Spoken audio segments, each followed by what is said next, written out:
ሀይሚዬ ደም እስከሚያስመልሳት ድረስ የህመም ምክንያቷ ምንድነው? የምግብ መመረዝ፣ የምግብ መበከል፣ የምግብ እጥረት ኦር ደግሞ የሰው አይንና የሰው አፍ ባላራይዝ ትሆኛለች እስከመባል ያደረሰው ነገር ምንድነው? ቤተሰብ ሁሉንም ነገር እናወራበታለን። በመጀመሪያ የጨረቃ ፋሚሊዎች ሀይሚ እንግዲህ በታመመችበት ሰዓት ሁላችሁም የተጨነቃችሁ ያለቀሳችሁ እንኳን ደስ አላችሁ። ዛሬ ጤናዋ ተመልሶ ወደ ጤናዋ ተመልሳ መታለናለች። እውነት ለመናገር እኔ በጣም ነበር የደነገጥኩት። እንደዛ ሆና ምናምን ፖስት ተደርጎ ሳይ በጣም ነበር ያስደነገጠኝ። ማታ ላይ እንደዛ ቀበጥበጥ ስትል ጠዋት ላይ ደግሞ እንደዛ ሆና መፖሰቱ እውነት በጣም ያሳዝን ነበርና ግን ፈጣሪ እንደ ሰው አይደለም። ገባችሁ? እንደ ሰውማ ቢሆን ሀይሚ ገና ድሮ ተሰብራ ወድቃ ቀርታ ነበር። ገባችሁ አይደል? እግዚአብሔር የሆነ ነገር ሊያስተምራችሁ ሲል የሆነ ነገር ይሰጣችኋል። እና አሁን በታመመችበት እንኳን ስንት ነገር ተባለች። ግማሹ አርግዛ ነው፣ እንዲያውም አርግዛ ነው የሚሉ ሰዎች ይሻላሉ። ምንም እንኳን እርግዝና ባይሆንም ግን ይሻላል። መልካም ምኞት ነው ትላላችሁ።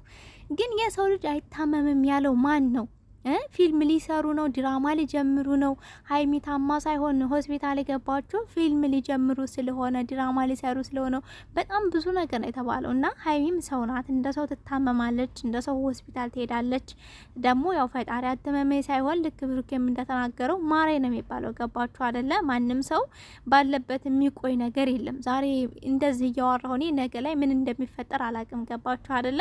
በተቻላችሁ መጠን ለሰው መልካም ነገር ብታስቡ ብላስ ደግሞ አንዳንድ ልጆችን እያየው ነበረ። ማታ ላይ አይታችኋል። ድንግልናዬን ውሰድ በሚል ቪዲዮ ነበረ ሀይሚ የሰራችሁና በቃ ነገርየው ተደርጎ ነው። በዛ ነገር አልቻለችም። ለዛ ነው ሆስፒታል የገባችሁ። በጣም እኮ ነው የሚገርመኝ የምር ማለት ነው የሰው አስተሳሰብ እስከየት እንደሚደርስ እና ግን ያው ፈጣሪ እንደ ሰው አይደለም። ሀይሚዬም ተሽሏት ወደ ጤናዋ ተመልሳ መታለች። ያው ሆስፒታል ታውቃላችሁ ግሉኮስ የተደረገላት። ምግብ ማለት የሰው ልጅ አቅም ንስ ሲለው መቋቋም ሲያቅት ሰውነታችን ምግብ ይፈልጋል፣ ኃይል ይፈልጋል። ገባችሁ አይደለ? የሆነ ንጥረ ነገር ካነሰን መቋቋም አንችልም። ልክ የሆነ ነገር የሆነ ፌስታል በሉ የሆነ ነገር ብቻ የሆነ ነገር ካልሞላችሁት የሆነ ውጥር እንደማይል ሁላ እኛም አቅማችን ያንሰናል ምግብ እስካልበላን ድረስና ሀይሚ ደግሞ ቦሚት ታውቃላችሁ ደም ሁላ ሲያስመልሳት እንደነበረ ነው ብሩኬም ሲናገር የነበረው። ፕላስ ደግሞ ሀይሚ አትችልም፣ ህመም አትችልም። ለምን እንደው አላቅም። ቀይ ሰው ህመም አይችልም ነው ኦር ደግሞ ምን እንደተፈጠረ አላቅም። ማለት ጸይሞችና ጥቁሮች እንዳትታዘበኝ እዚህ ጋር በመልክ ምናምን እየለያየው ሳይሆን ሀይሚ ላይ ቶሎ ነው የሚያስታውቅባት ቶሎ ማለት ነው ታማና ብሩክ የራሱ በጣም እንደደነገጠ ያላሰቡ ነገር እንደተፈጠረ የሰው ልጅ በቃ በደቂቃዎች እንደሚቀየር ነበር ሲናገር የነበረው። ጠዋት ላይ ትንሽ አሟት፣ ከዛ ትንሽ ተሽሏትኝ፣ ከዛ ደግሞ እንደገና በጣም አሟት ስታለቅስ እንደነበር ልውጥውጥ እንዳለችበት ነበር ሲናገር የነበረው። ሰው ያንን ሁሉ አልፋ ደግሞ እዚህ እንደዚህ ኮና ስላየናት ሀይሚዬ ከዚህ በላይ ፈጣሪ መርሽ፣ አይዞሽ። ያው ሁሉም ሰው ይታመማል፣ ግን ደግሞ ተሽሎት እንደዚህ ሲያወራ ያ ነገር አልፎ ሲያወራ ደስ ይላልና እንግዲህ ያው የሀይሚ የህመም ምክንያት ብዙ ነገሮች አሉ። በመጀመሪያ የሰው አፍ ያው እንጨት ይሰብራል ይባላል። ጥሩ አይደለም። በብዙዎች አፍ ውስጥ ናት ሀይሚ። እውነት ለመናገር ልክ እንደ መስቲካ ትታኘካለች፣ ትላመጣለች። አይገልጸውም። ገባችሁ? ሌላ ሰው የለም እንዲህ እስከምትሉ ድረስ እንዴ ሀይሚ በቃ ኦፍኮርስ ዩቲዩብ ላይ ሀይሚ ብቻ ናት ንግስት ሆና እየሰራች ያለችው። ሌሎችም ቢኖሩ ግን ሀይሚ በመጀመሪያ ትሰልፋለች። በጣም ጎበዝ አይዲያ ጎበዝ ናትኝ። ብዙ ነገሮችን ትችልበታለች እና በብዙዎች አፍ ውስጥ አለች። በብዙዎች ትኩረት ማለት ትስባለች። ብዙዎች አይን ውስጥ ናትኝ።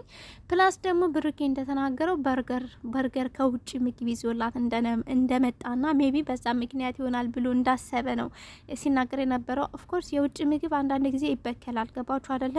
በጽዳት ላይ ሰራ ይችላል። እነዛ ነገሮች ራሱ ያማል። ግን እኔ የሀይሜን እንደተረዳሁት ከሆነ ምግብ እጥረት ልክ ምግብ በደንብ እየራባችሁ ማትመገቡ ከሆነ መተኛት እየፈለጋችሁ ረፍት ማድረግ ያለባችሁ ማታረጉ ከሆነ ይሄ ነገር ይፈጠራል። አውቀዋለሁኝ ማለት አሁን ለምሳሌ ቦሚስ ያረጋ ደምና መራራ ነገር መራራውን እኔ አውቀዋለሁ። አንድ ሰሞን እኔ እንደዛ ነበር ማለት በቃ ብዙ ጊዜ ስልኬ ላይ ከማፍጠጤ የተነሳ ራሴ መንከባከብ ምናምን ሁላ ነገር ትቼ ምግብ ምናልባት ቁርስ በልቼ በማግስቱ ቁርስም ልደግም እችላለሁ። ገባችሁ? ምሳ አራት ምናምን ተዘሎና በዛን ሰዓት በጣም በተደጋጋሚ እንደዛ ቦሚስ ያረገኝ እንደዛ ነበረ። በጣም ምርር የሚል በጣም የሚመር ማለት ነው። ደም ቅልቅል እንኳን አልነበረውኛ። ሜቢ እረፍት ካለማረጓ ራሷን ካለመንከባከቧ ብዙ ጊዜ ቲክቶክ ላይም ታውቃላችሁ ታመሻለች፣ አንዳንድ ጊዜ ዩቲዩብ ላይ ብቻ ብዙ ነገሮች ስለምታረግ ሜቢ የምግብ ማነስ የምግብ እጥረት በሚለው እኔ እያዝልኝ ሶ ምግብ መበከሉ እንዳለ ሆኖ ማለት ነው።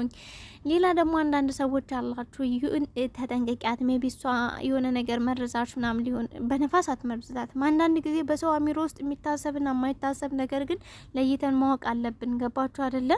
ሲቀጥል ሀይሚ በጣም ስደክም እጄ አልታዘዛለኝ የሆነ ዝልፍልፍ አለብኝ በቃ ምናምን እና በዛን ሰዓት ሜቢ ታውቃላችሁ ፓራላይዝ ልትሆኝ ነው እንዲሁ ላይ ያሉ ነበረ ነብሩኬ እያለች ነበርና ፈጣሪ ከዚህ ይጠብቅሽ። በጣም ነው የደነገጡት። እንኳን አይደለም አንቺን ለማላቃችሁ ለጠላት ይሄ ፓራላይዝ የሚባለው ነገር አይስጣቸው። ምክንያቱም በጣም ከባድ ነው። ገባችሁ? ራስን መቆጣጠር አለመቻል ማለት ነው፣ አለመንቀሳቀስ እና ያ ነገር በጣም ከባድ ነው። ከእንደዛ ነገር ያውጣችሁ።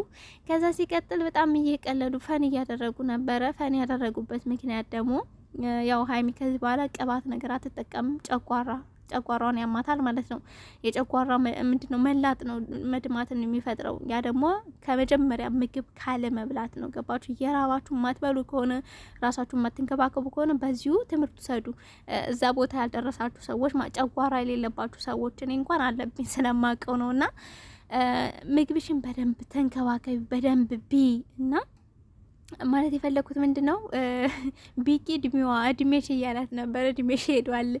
የ50ዎቹና የ60ዎቹ የሚጠነቀቁት ማለት ምግብ ይመረጣል። ታውቃላችሁ፣ እድሜያችሁ ገፋ እያለ ሲመጣ ቅባት ነገር አትበሉም፣ ስኳር የበዛበት ነገር አትበሉም እና እድሜሽ እያስታወቀ ነው እያላት ነበር። በዛን ሰዓት ብሩኬ ምን አለ? በቃ ልብረር ማለት ነው፣ ቶሎ ቶሎ ልጅ ልውለድ ማለት ነው። እንደዛ ነገር ነው። ገባችሁ አይደል? በቃ የዛሬ አመትማ ዳሜጅ ትላለች ሲል በጣም ነበር ስስቄ ነበረው። ማለት አማት ልቤ እያዘነ እያለ ግን ደግሞ እንደዛ ሲቀልዱ በጣም እያሰቀ ነበረ። ብሩኬ አዎ ፍቅረኛ ናት፣ ሚስት ናት፣ ባለቤት ናት። ከኋላ ከፊት ብትል ከግራ ከቀኝ ብትል እሷ ናት ለአንተ የምታስፈልግ፣ ለአንተም ያለች፣ አንተም ደግሞ እንደዛው ከፈጣሪ በታች ማለት ነው። ማንም ሰው ወደ እናንተ ሊመጣ ሊሄድ ይችላል፣ ግን እናንተ ናችሁ፣ ምንም የማይቀየረው ለአንተ እሷ፣ ለእሷ ደግሞ አንተ። ገባ አይደለ? እንክብካቤህን ወድጀዋለሁ። ገና ከሆኑ እንደዚህ እንክብክብ ስትላት እንዴት ደስ ይላል መሰላችሁ። ቀጣይ ደግሞ የልጆች እናት ስትሆን ሀይሚዬ ልጆችን ሳትወልጅ ምንም ነገር እንዲነካሽ አልፈልግም እያለ ነበረ። ራስ ከወዲያኛው ምንም ነገር አይንካትኝ እና አብራችሁ አርጅታችሁ ዣሽታችሁ ልጆቻችሁን ድራችሁ ብዙ ነገሮችን እንድታዩን የመልካም ምኞቴ ነው። ብሩኬ በጣም በስድስ ነገር ነው በነገራችን ላይ እየተናገረ የነበረው። ማለት እናንተ ቤተሰቦቻችንን አግብተን ወልደን ምኞታችሁን ማሳካት እንፈልጋለን፣ ልጆቻችንን ለእናንተ ማሳየት እንፈልጋለን እያለ ነበር።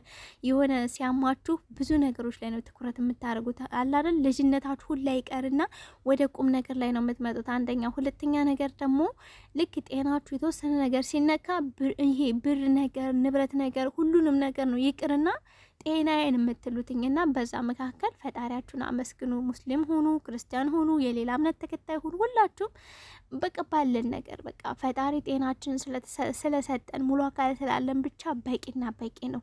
ብርና ንብረት ደግሞ ሰርተን የምናመጣው ነው። ይሄን ስላችሁ ያው ሁላችንም ብዙዎቻችን በስደት ያው ብር ፍለጋ ነው የወጣ ነው አይደለ? እናንተን ያካትታል ማለት ነው። ሲቀጥል ሰላሚና አይደለ ካልተሳሳቱኝ፣ ወይኔ እሷ ልጅ በጣም ታሳዝናለች። እውነት ለመናገር ያው በአንድ መደዳ ነው እናቷንም አባቷንም ያጣችሁ። የወራት ልዩነት ነው። አሁን ደግሞ እሷ ታማለችና እባካችሁ በጸሎት አስቧት እያለ ነበር ብሩኬ። ፈጣሪ ይማርሽ፣ አይዞሽ። ያው ፈተና ይመጣል አይመጣም አይደለም፣ ደግሞ ጠንክሮ ማለፍ ነው። ምንም አናመጣም። በቃ ምንም ያህል ፈተና ቢመጣብን፣ ምንም ያህል ጫና ቢመጣብን ምንም አናመጣም። አመስግነን ጠንክረን ከማለፍ ውጪ እኛ በእጃችን ምንም ነገር የምናረገው ነገር የለም። መሆን ስላለበት ነው የሚሆነው ደግሞና ለልምችለው አይዞሽ ነው በቃ ሌላ ምንም አይደለም። አይዞሽ ፈጣሪ ማርሽ። ሀይሚዬም እንደዛው አይዞሽ ፈጣሪ ማርሽ። ድራማ እየሰሩ ነው ለሚሉ ሰዎች ደግሞ ሰው ናት፣ ብረት አይደለችም ሀይሚም እንደዛው ትታመማለች፣ ሆስፒታል ትገባለች። ይሄን ማወቅ አለባችሁ። ሌላም ብዙ ነገር ተብሏል፣ ግን ደግሞ እዚህ ጋር ይበቃኛል።